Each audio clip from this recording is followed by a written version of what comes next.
there are places in it that I think it could be updated. New stuff has come out. The guy who from NIST who basically came forward and was saying different things.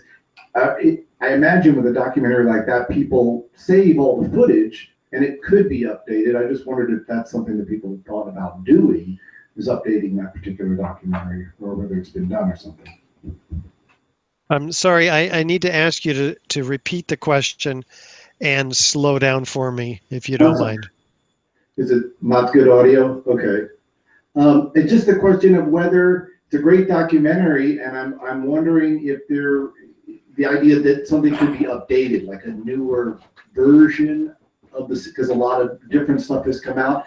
It's just something I wondered if somebody is. I mean, in a way, it doesn't need to be updated because it really covers so much. At least as far as I'm concerned, I'm convinced from the first 5 minutes. Maybe I'm easily convinced, but I just wondered if there's any idea of updating that documentary. That's all. Did you get that? Most of it. Right. We haven't updated the Experts Speak Out documentary. We have put some of the latest evidence in a 55-page booklet called Beyond Misinformation, which you can see and download for free at beyondmisinformation.org. Would you care to clarify the question if I didn't answer it to your satisfaction? He says you answered his question. Oh, okay. How about that? Because of the audio, we do need to speak slowly. That'll help me. Richard, I have a question. Fire. Can you talk about the Building 7 study at University of Alaska Fairbanks? I think that might illuminate Ken a little bit as well. He was talking about reconstructing the tower. Can you talk about the Building 7 study? Yes, we've engaged the University of Alaska's chair of the Civil Engineering Department, Professor Leroy Hulsey, one of the top forensic structural engineers in the country, to look at World Trade Center 7. And we've been fundraising to achieve the results. We're 2/3 of the way done with the fundraising. And that is a $300,000 effort, and it's taken him 2 years, and we hope by the end of this year to have the completed draft study done. So it's a draft. We'll be looking for feedback hopefully from Ken also, and other structural engineers who can provide that feedback at WTC7evaluation.org, and we hope to raise the remaining funds necessary before we complete the final report a few months later. Then we're going to go on a tour throughout the United States, beginning in late January and in the Southwest, and work our way back to Florida and then on up through the northern states as we thaw out here, and on up into Canada as well. Now, already, Professor Hulsey has come to preliminary conclusions, and those are that fire could not have brought this building down. Of course, fire is the official cause of Building 7's failure, and these are normal office fires that are few, small, and scattered. And as you saw in the film, that they're said to have brought this building down. And how did it come down? In under 7 seconds, symmetrically, at free fall acceleration, straight down into its own footprint, in the exact manner of a classic controlled demolition.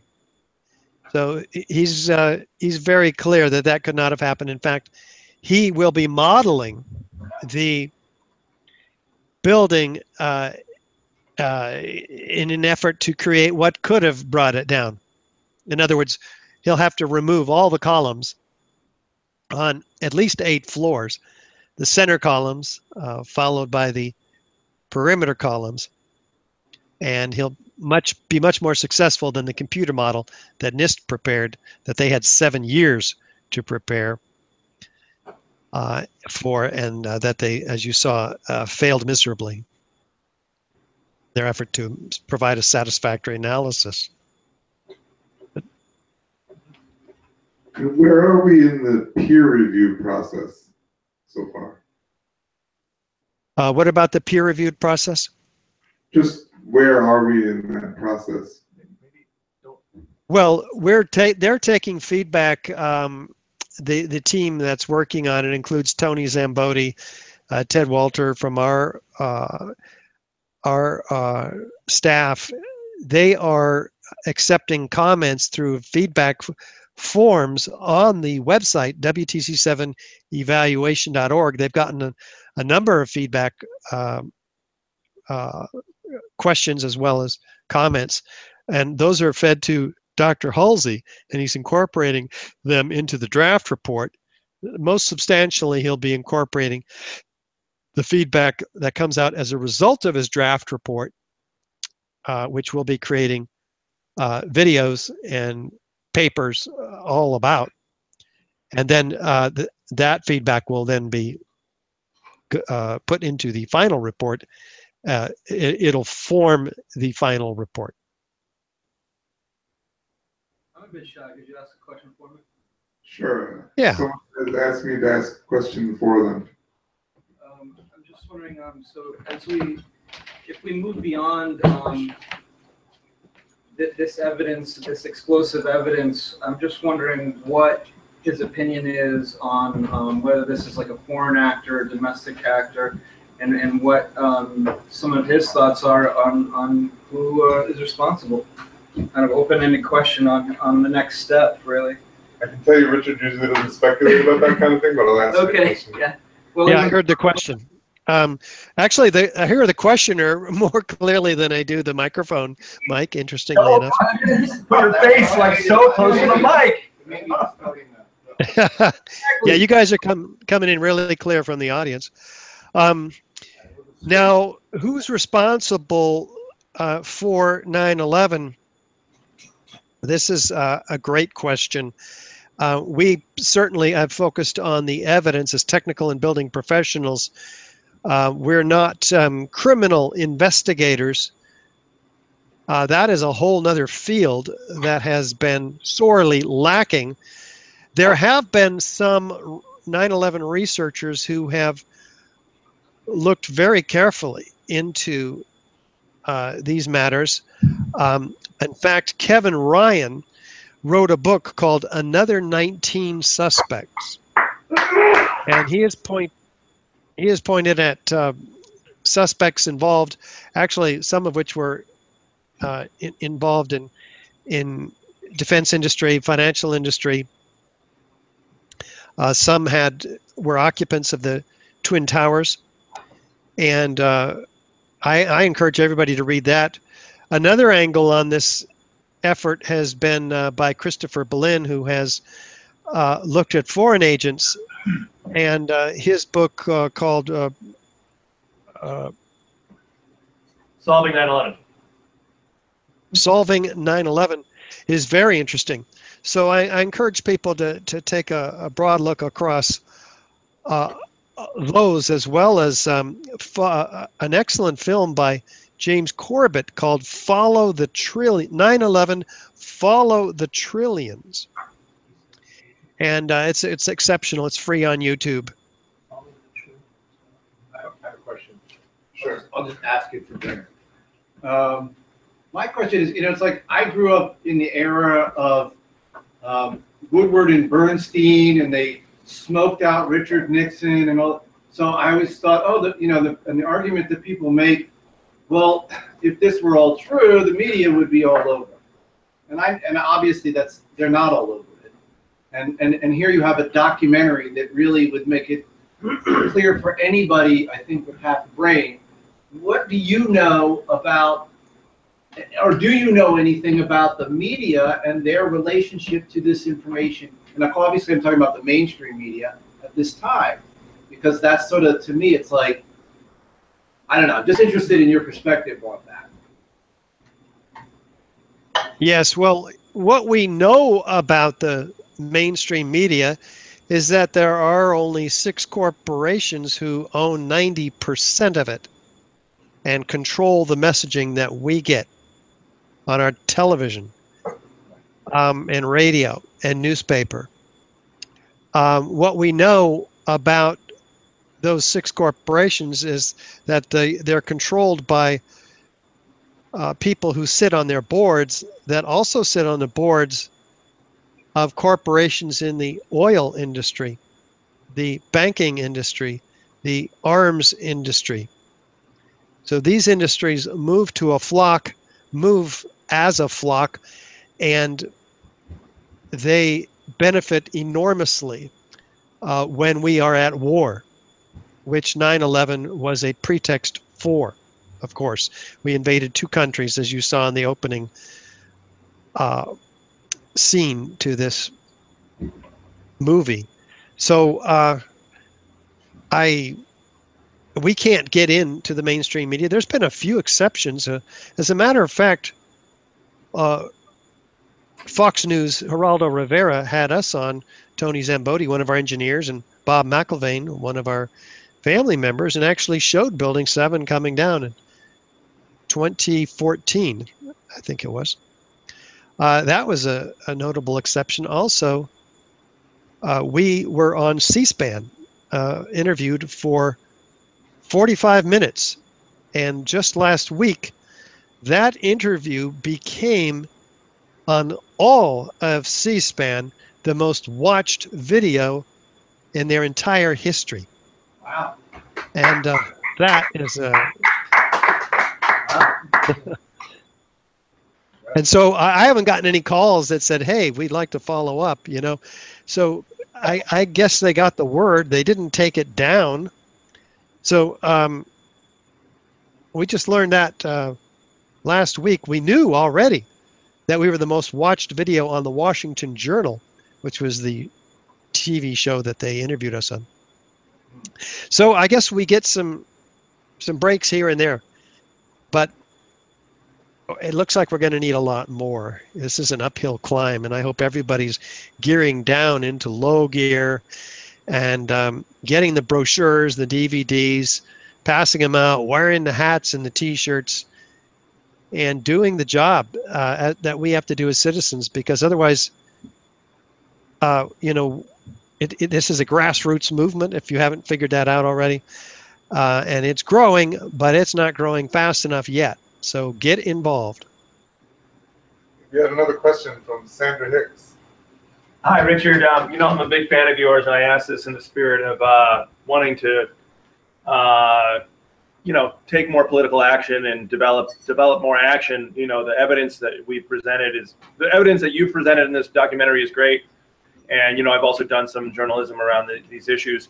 But wanted to ask you about Christopher Boleyn a little bit. You know, I know he was good on the Guns and Butter show. I know some of his research is good, but I sometimes think by associating yourself with him that you're risking the professional image that you've developed over the past 14 years or so of doing this, because he's so controversial.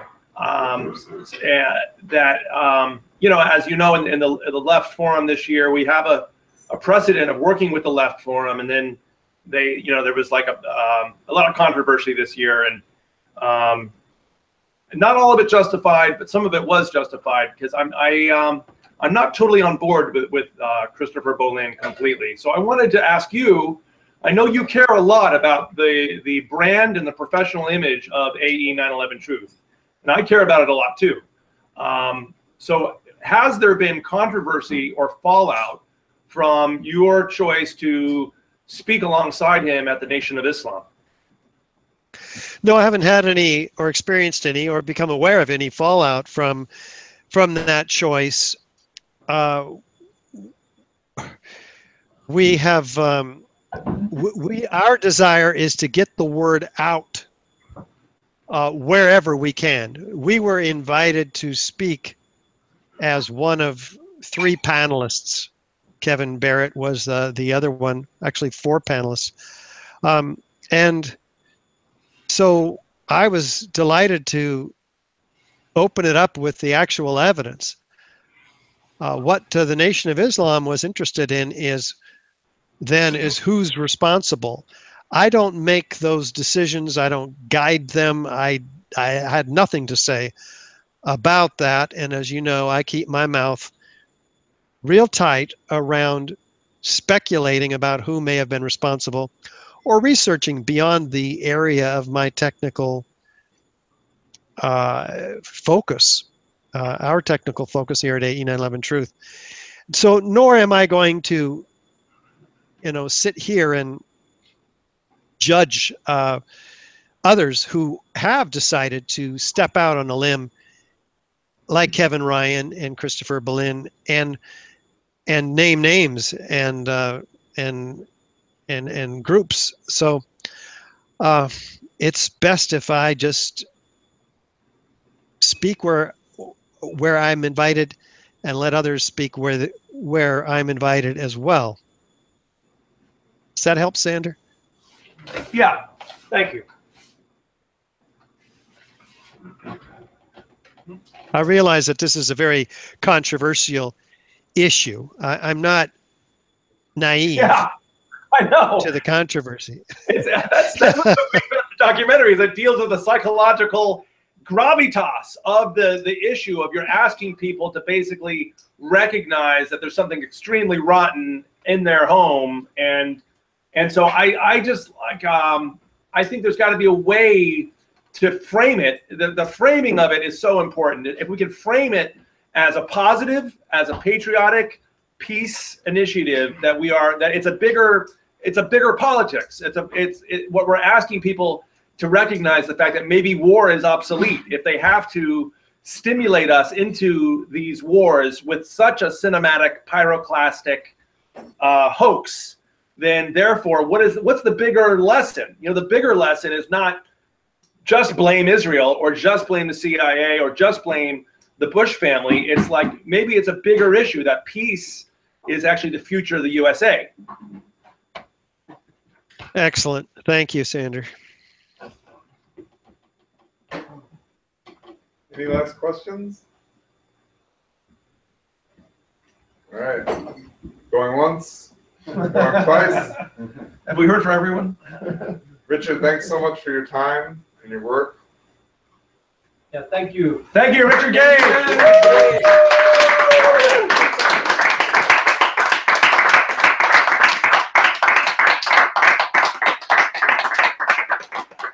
Thank you guys so much. I really appreciate it. It's an honor. Let me know when you're at it again, and I will be here. Okay. Bye for now. Bye.